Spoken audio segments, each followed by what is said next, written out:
Hi, my name is Martin and I'm going to be leading you through this course. During this course I'm going to show you 5 very easy and extremely fun games and how to create them in Scratch. This here is the first game that we are going to make. I like to call it a screensaver because it reminds me of the old school Windows XP screensavers. This here is a good example of what I'm talking about. Technically you cannot call it a game because it's more of an animation, it's not as interactive as the other games that we're going to make in the series, but it's definitely fun and looks interesting for the beginners. So what we're going to do, we're going to click this here yellow circle which says events, and we're gonna like click on this here when the flag is clicked. We click on it and we drag it here. So now this here is the code area, this is where we write our code. So when this flag is clicked, it's going to do something. Right now what we want to do is we want to make a loop. A loop is what we call a piece of code that executes automatically, so it's going to execute endlessly or after something after a condition is met. We're going to execute it endlessly this time.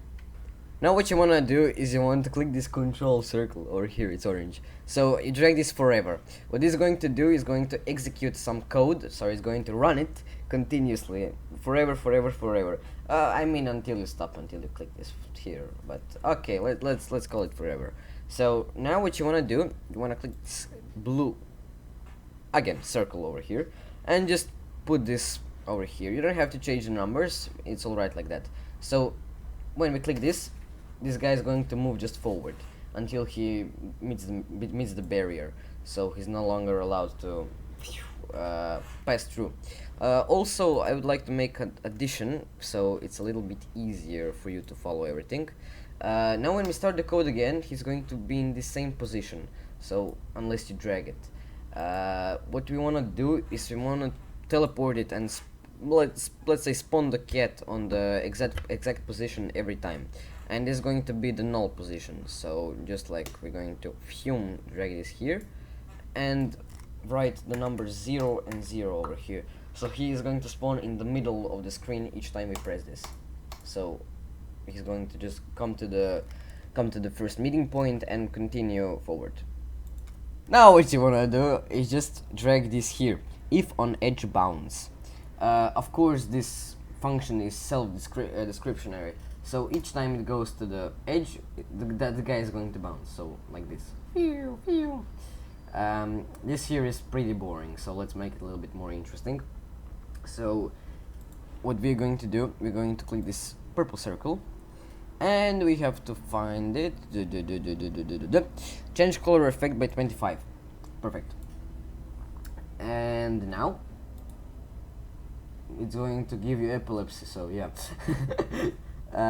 Now when it does this, we go here and what we have to do, we have to put this here, create a clone of myself. So what this here does, it basically just like when you play it, it creates a lot of clones of this guy, so it looks kind of like nice. It gives it the RGB effect. What we want to do now, we want to randomize his movement, because like this is pretty boring. Each time he starts on the same position basically, and well, he only rotates on one axis, on the x-axis, and it's pretty boring. So we're gonna like change his position every time. How can we do it? So it takes a lot of skill to randomize it, so each time the position is random. So what we're gonna do, we're going to do it like this. Each time this guy turns, for example, like for 39 degrees backwards, so it's random enough, and each time he rotates, he does this kind of weird shape. So it looks pretty nice, if you ask me. Each time he's going to have a different rotation, so as you can see he's moving counterclockwise, and it looks unique basically every time.